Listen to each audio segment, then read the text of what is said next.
नमस्कार, Navbharat times online में आपका सभी का बहुत बहुत स्वागत है, अभिनंदन है। आपके साथ मैं हूं विनीत त्रिपाठी।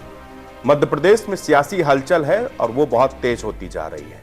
बीजेपी ने तो पहली बार इतनी जल्दी से 39 लोगों की पहली कैंडिडेट वाली सीट जारी कर दी है, लिस्ट जारी कर दी है।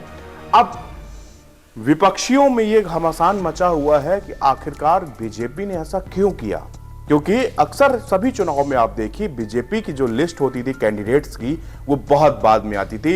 हद ये समझ लीजिए जब सभी पार्टियां अपनी अपनी लिस्ट जारी कर देती थी उसके बाद में आराम से बीजेपी अपनी लिस्ट जारी करती थी, जब चुनाव होने में महज महीना भर बचा होता था या उससे भी कम वक्त होता था।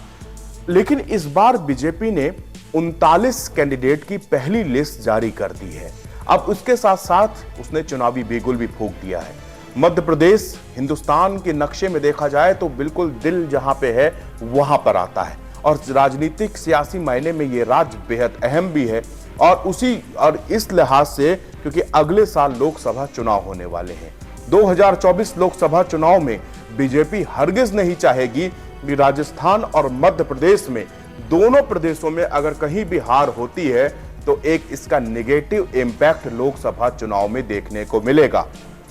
इसीलिए बीजेपी ने पूरी ताकत झोंक दी है मध्य प्रदेश के चुनाव के लिए और इसके लिए बनाया गया है ब्रिगेड 230 यानी ब्रिगेड 230।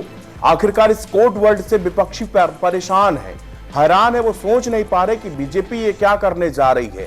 भोपाल में हुजूम लगा हुआ है, नेताओं की गाड़ियों के काफिले से पूरी सड़कें भरी हुई है। दिल्ली से बड़े बड़े नेता भोपाल पहुंच रहे हैं। सुनने में आया है कि यहां पर जो 230 ब्रिगेड बनाई गई है बीजेपी की, ये वो विधायक हैं जो कि विधायक आते हैं यूपी, राजस्थान, महाराष्ट्र, गुजरात, बिहार, इन सभी प्रदेशों से चुनिंदा विधायकों को बुलाया गया है।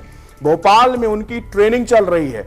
ट्रेनिंग में उनको बताया जाएगा कि किस तरह आपको मध्य प्रदेश के जो वोटर्स हैं उनको बीजेपी के बारे में बताना है और उनको बताना है कि अगर आपको कोई भला कर सकता है तो वो भारतीय जनता पार्टी यानी कि बीजेपी ही है।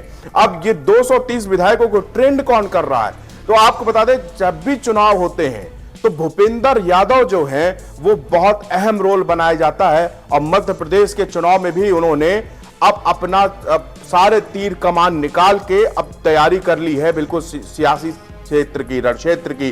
अब वो ट्रेनिंग दे रहे हैं, वो भोपाल पहुंचे हुए हैं। भोपाल में इसकी बाकायदे से एक पहले भाषण होता है, शिवराज सिंह चौहान ने बताया, वो भी स्पीच देते हैं और कहते हैं कि 2003 के बाद से जब भाजपा की गवर्नमेंट आई मध्य प्रदेश में, उसके बाद हम लोगों ने शिक्षा के क्षेत्र में, विकास के क्षेत्र में बहुत काम किया। उन्होंने बताया कि हमेशा से डकैतों से प्रभावित इलाका रहा। ये बात बिल्कुल सही है। आपने देखा होगा चंबल की घाटी हो या भिंड मुरैना के क्षेत्र हो, यहाँ पर एक वक्त में भयंकर डकैतों का आतंक रहता था।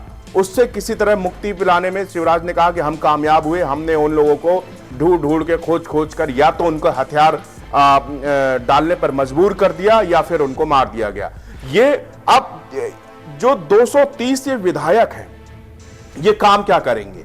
दरअसल मध्य प्रदेश की जो विधानसभा सीटें हैं वो 230 है। हर एक विधायक के जिम्मे में एक सीट सौंपी जाएगी और उनसे कहा जाएगा कि इस सीट में जाके जितना कोशिश हो 1 to 1 जाके मतदाताओं से मिलिए और उनसे बताइए और उनको बीजेपी की योजनाओं के बारे में उनसे बताइए। उनको बताइए कि देश और दुनिया में भारत कहां कहां परचम फैला रहा है और हम लोग देश में इकोनॉमी में हमारी क्या स्थिति है, डिफेंस में हमारा क्या रोल है। मतलब भाजपा सरकार के सराहनीय जो कार्य हैं उनका पुलिंदा बांधना है और आपको हर मतदाता के दरवाजे में वो पोटली खोलना है ताकि जब मतदाता वोटिंग मशीन पे वोट बटन दबाने जाए तब उसके जहन में सिर्फ और सिर्फ कमल का फूल उग रहा हो। अब इससे विपक्षी परेशान क्यों है? विपक्षी इतनी बड़ी टीम से परेशान है क्योंकि देखिए बीजेपी का जो कोर वर्कर है वो ग्राउंड में उतर के काम कर रहा है और बूथ बूथ में बीजेपी का कार्यकर्ता रहते हैं। ये आपने सभी इलेक्शंस में देखा होगा। चुनाव बीजेपी किस तरह लड़ती है, उसकी रणनीतियां बहुत अलग होती है, चौंकाने वाली रणनीतियां। और ये भी जो ब्रिगेड 230 यहां पर बनी हुई है ये निश्चित विपक्षियों को चौंकाएगी। इसमें से देखिए यूपी बिल्कुल एमपी से सटा हुआ राज्य है, राजस्थान महाराष्ट्र सटा हुआ राज्य है, गुजरात और बिहार इन सारी जगहों से, इतने प्रदेशों से यहां से विधायक बुलाए गए हैं, चुनिंदा विधायक बुलाए गए हैं, जिनकी जो फेमस हैं, जिनको लोग जानते हैं, जिनको लोग सुनना पसंद करते हैं। और ऐसे विधायकों से वहां पे जनसभाएं कराई जाएंगी, वहां पे उन लोगों से भाषण होंगे, स्पीचेस होंगी, और वहां पर 1 to 1 कहा गया है सीधे आला कमान से कि आप मतदाताओं से सीधे कनेक्ट होंगे और सीधे उनको आप बताएंगे कि भाजपा की योजनाएं क्या क्या हैं और किसका लाभ यहां तक अब तक आपने उठाया है।